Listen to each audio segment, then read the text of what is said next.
All right, everybody. This is some more. We're in for some Ron DeSantis slander here, okay? Though it's not slander. It's just actually telling the truth about how much he fucking sucks. I really despise Ron DeSantis. He's somehow worse than the guy he replaced, which was Rick Scott, who was this, like, bald, Voldemort-looking-ass Republican motherfucker, who is responsible for a lot of the destruction of Florida's natural beauty. For all of Florida's problems, of which it has many, one of them is certainly not its natural wilderness. The nature of Florida is part of what makes it so amazing and worth being there if you're going to be there at all.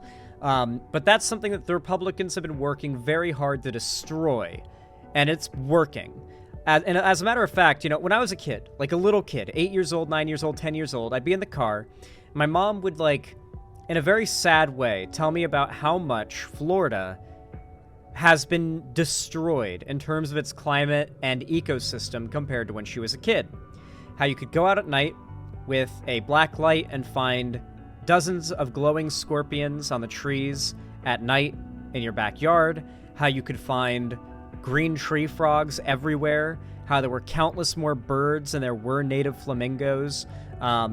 You know, just countless examples of how Florida, when she was a kid, was so much prettier. And then my grandma did the same thing, where she'd tell me how much prettier Florida was when she was a kid, and that she's so sad that before her very eyes, across her lifetime, she has seen the environment become so much more tarnished and fucked up. Places that she once loved going to swim, such as the Hillsborough River in Tampa, which used to be fully swimmable. Like, I'm not even joking.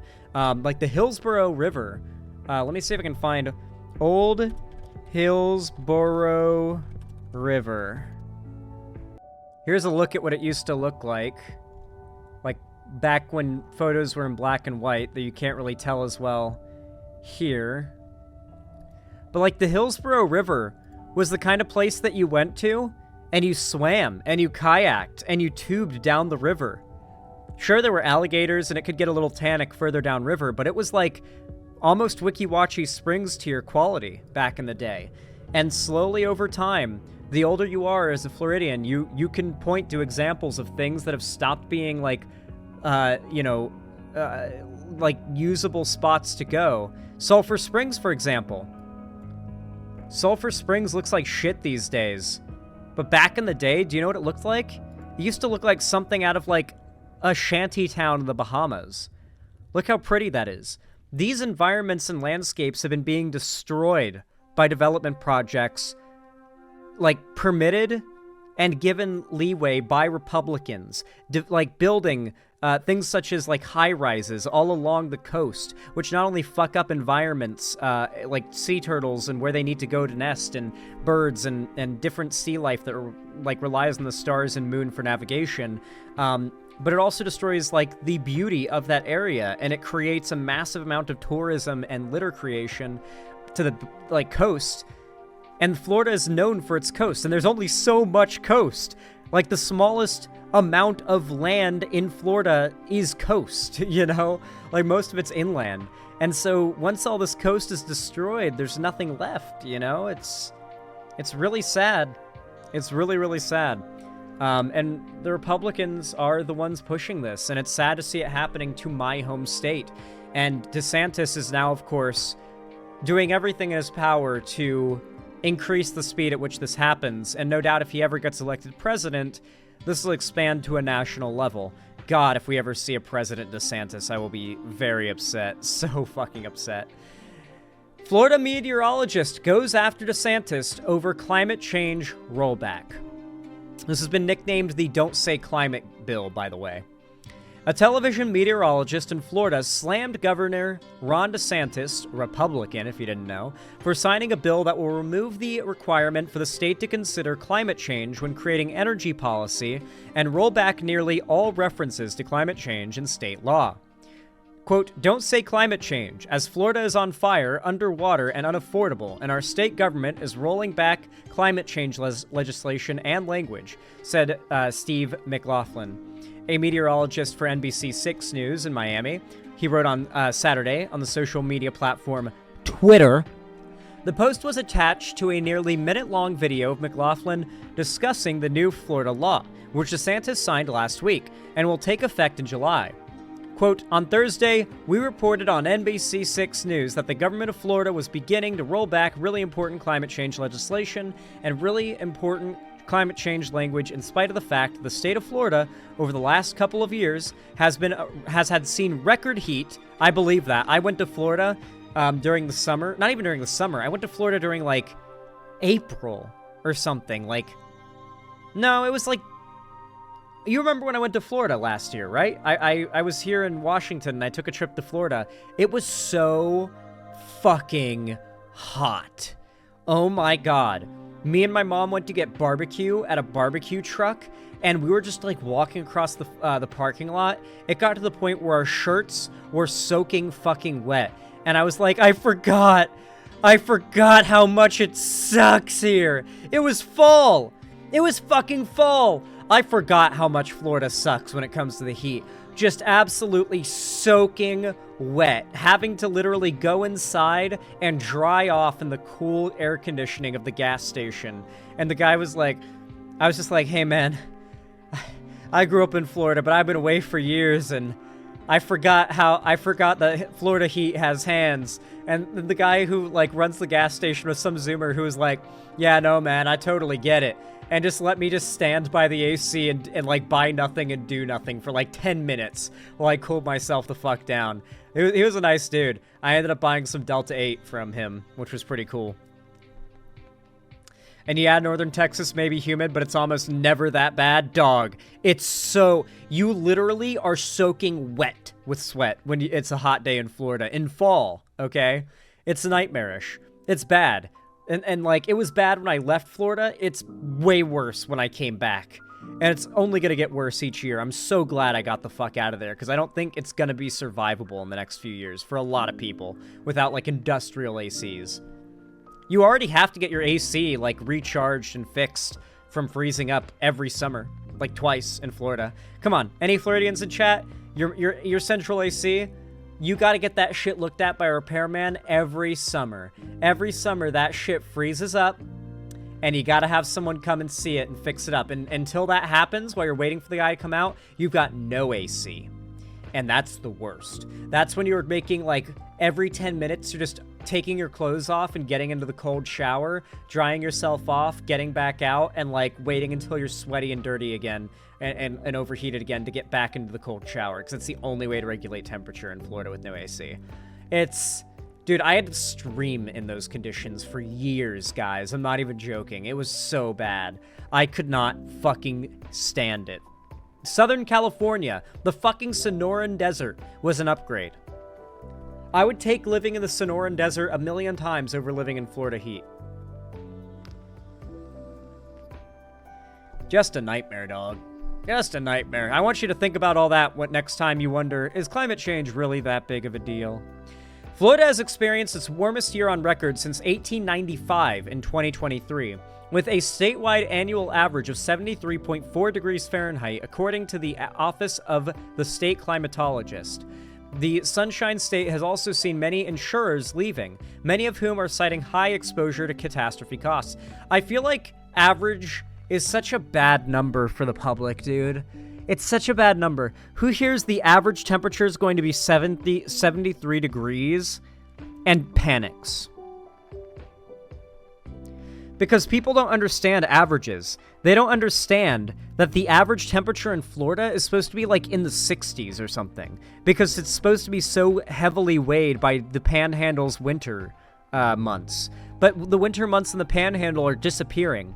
And the summers are getting so hot that the average day's heat has gone up to 73.4 degrees Fahrenheit, which doesn't mean that, like, the average day you wake up and it's 70-something degrees. It means that the median is probably closer to 80 or 90 something. Because there are days in Florida that are in the 60s throughout winter that are weighing down this average. People don't know how to, like, visualize an average and how that is contributed to by, like, the highest and lowest ends.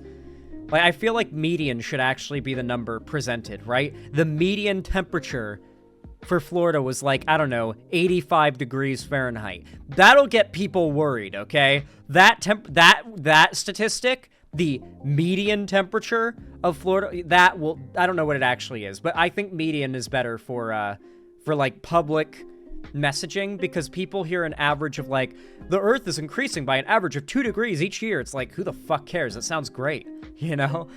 But if it's like, if you actually, yeah, I don't know. Whenever I go to the beach in the summer, the water's boiling hot. Dude, it used to be like the water was maybe pleasantly warm in the shallows, but now, yeah, you go to the beach in Florida and like the water is piss warm to a like disturbingly deep amount of water, you know? Like, yeah, it's not pleasant. And it's piss warm. That's the only way to describe it. The water on the beach, until you're like literally neck deep, is piss warm. Anyway. Along with rolling back climate change considerations and language, the law also prohibits offshore wind turbines in Florida waters, or the construction of offshore wind facilities within a mile of the state's coastline. No such facilities are currently located in the state. So just preemptively banning green energy. Good to see, good to see. Got to make sure we don't have any chance of saving the climate, of course. None of the infrastructure can even be allowed to be in place, just in case the Democrats take power and they can maybe try and save the world, you know, in time, right? We got to make sure that even if they take power before the, like, right as the clock is running out of time, they're as far behind as possible, I imagine is what the Republicans are thinking. The law also makes the process of approving natural gas pipelines easier, and excises language that allows state officials to set renewable energy goals. Desantis applauded the law last week, arguing it is restoring sanity in our approach to energy and rejecting the agenda of the radical green zealots. McLaughlin stopped short of pushing Florida residents to vote for specific candidates in November, but suggested they do their research ahead of the election. Quote, please keep in mind, the most powerful climate change solution is the one you already have in the palm of your hands. The right to vote. Very good point. Very good quote. And we will never tell you who to vote for, but we will tell you this. We implore you to do your research and know that there are candidates that believe in climate change and that there are solutions, and there are candidates that don't, McLaughlin said. The Hill reached out to DeSantis' office for further comment. The Florida governor has reportedly butted heads with environmental advocates and, while running for the GOP president earlier this year, said of the Biden administration's environmental policies, I'm ripping it up and throwing it in the trash where it belongs. He has been against offshore drilling in Florida and opposed fracking during his first gubernatorial campaign, pointing to uncertain risks to Florida soil. I imagine he'll go back on this as the culture war gets to be more and more anti-climate change. It really is crazy how if only Al Gore won. I feel like that's where our timeline split, by the way. Like, if there was a point where, like, our timeline split and we ended up in the bad timeline, that's like the apocalypse world, it was when Al Gore lost. It was when Al Gore lost by such a slim margin. Yeah, that was when it happens. Al Gore was supposed to win. Like for humanity's like story, I feel Al Gore was supposed to win. Him losing that election is what I feel kind of set the stage for the current like degradation state of politics we're in right now. He didn't lose, it was stolen. That, yeah, honestly, I would say that is the closest to a stolen election you could really say there's been. Like, that was just objectively a stolen election. Like people to this day are mad about that one because of how blatantly stolen it was. The closest would probably be Trump winning while losing the popular vote, but yeah. Isn't it wild how, like, Republicans tend to win by such technicalities that it's like pretty much the majority of the country didn't want them to win, but they still win anyway?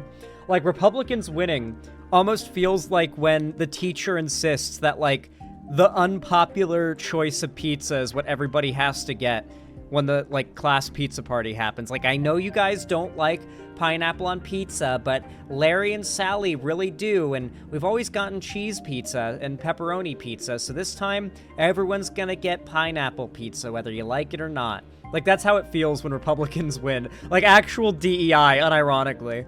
Yeah. Like, Republicans winning actually feels like, Fuck. What was it before DEI? There was another word for exactly what DEI is supposed to be before that. Affirmative action. I feel like Republicans winning feels like affirmative action when they do. Like, they always win by, like, all right, technicality, we'll give you the seat, because technically you won. But, like, the majority of Americans are all like, we didn't vote for this guy. How is he in office?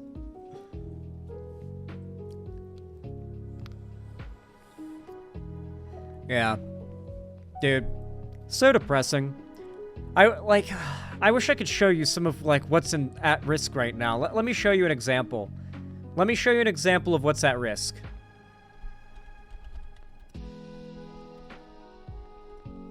One of my favorite places on the planet is the Weeki Wachee River.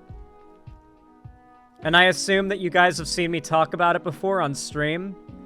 But, like, to give you an idea of what it's like, it used to be prettier even when I was a kid, but it's still quite gorgeous. As you get further upstream, the water gets clearer to the point of being, like, actual crystal clear blue, like practically, like, Caribbean, like, screensaver water.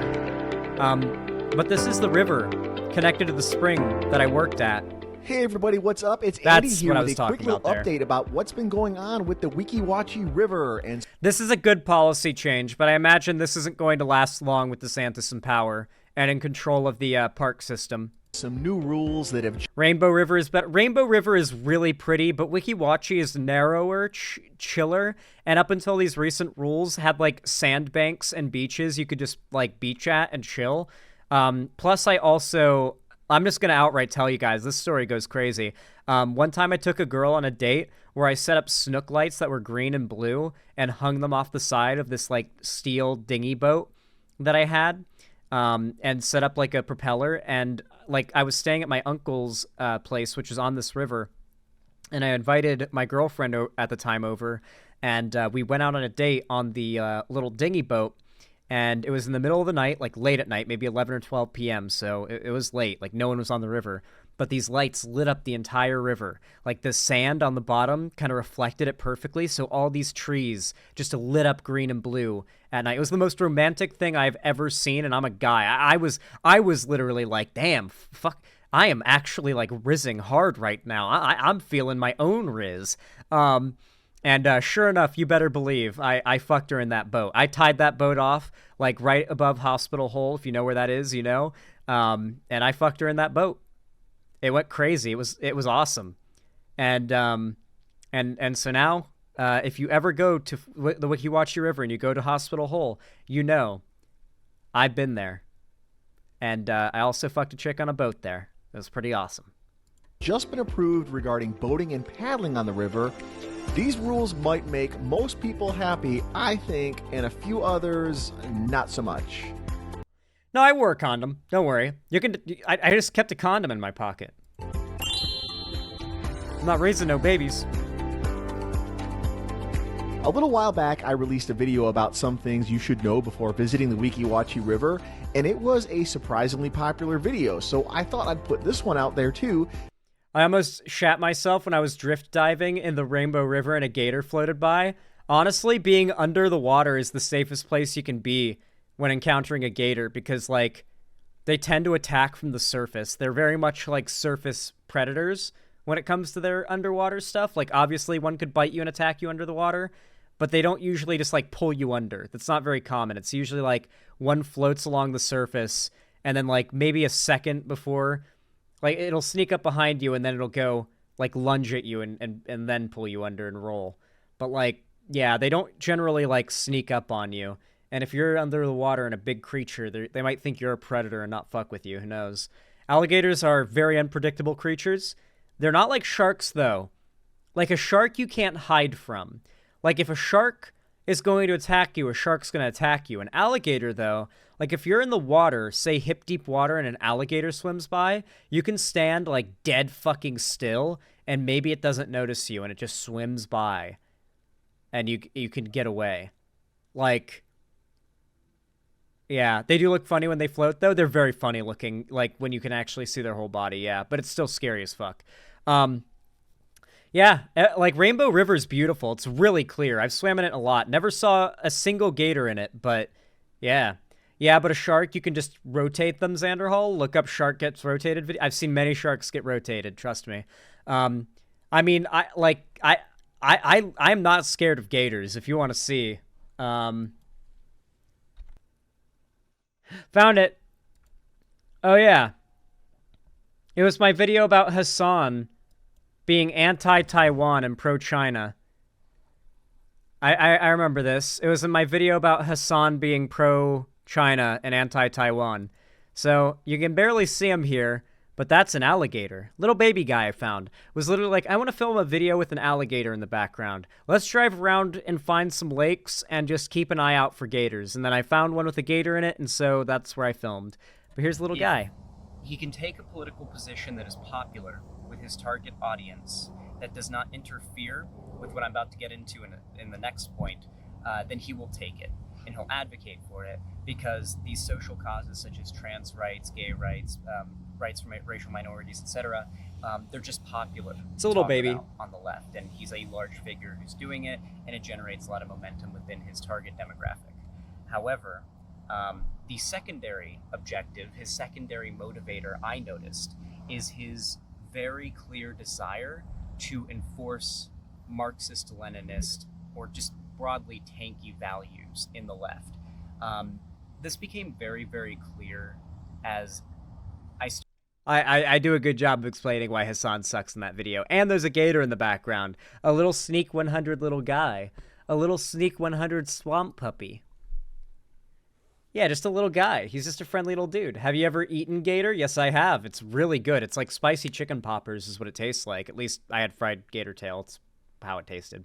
Anyway, if you enjoyed this video, my breakdown of like how sad I am that Republicans are ruining Florida, consider dropping a like and comment down below. It really does help the channel a lot and boosts me in the algorithm substantially, so I really do appreciate it.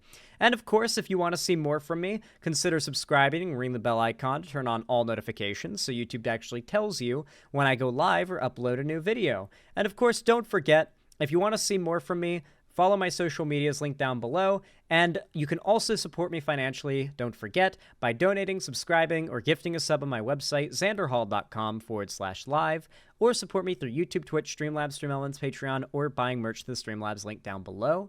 And of course, finally, if you want to be a member of the main hub of my community and fan base, consider joining my fan Discord. It is totally free. I host game events, watch parties, and call-in streams there, and I announce all my streams and uploads as well, so if you have notifications on, you won't miss anything, which I hope you have notifications on, but I also hope I see you there. I hope you enjoyed, and I hope to see you again. Thank you for watching.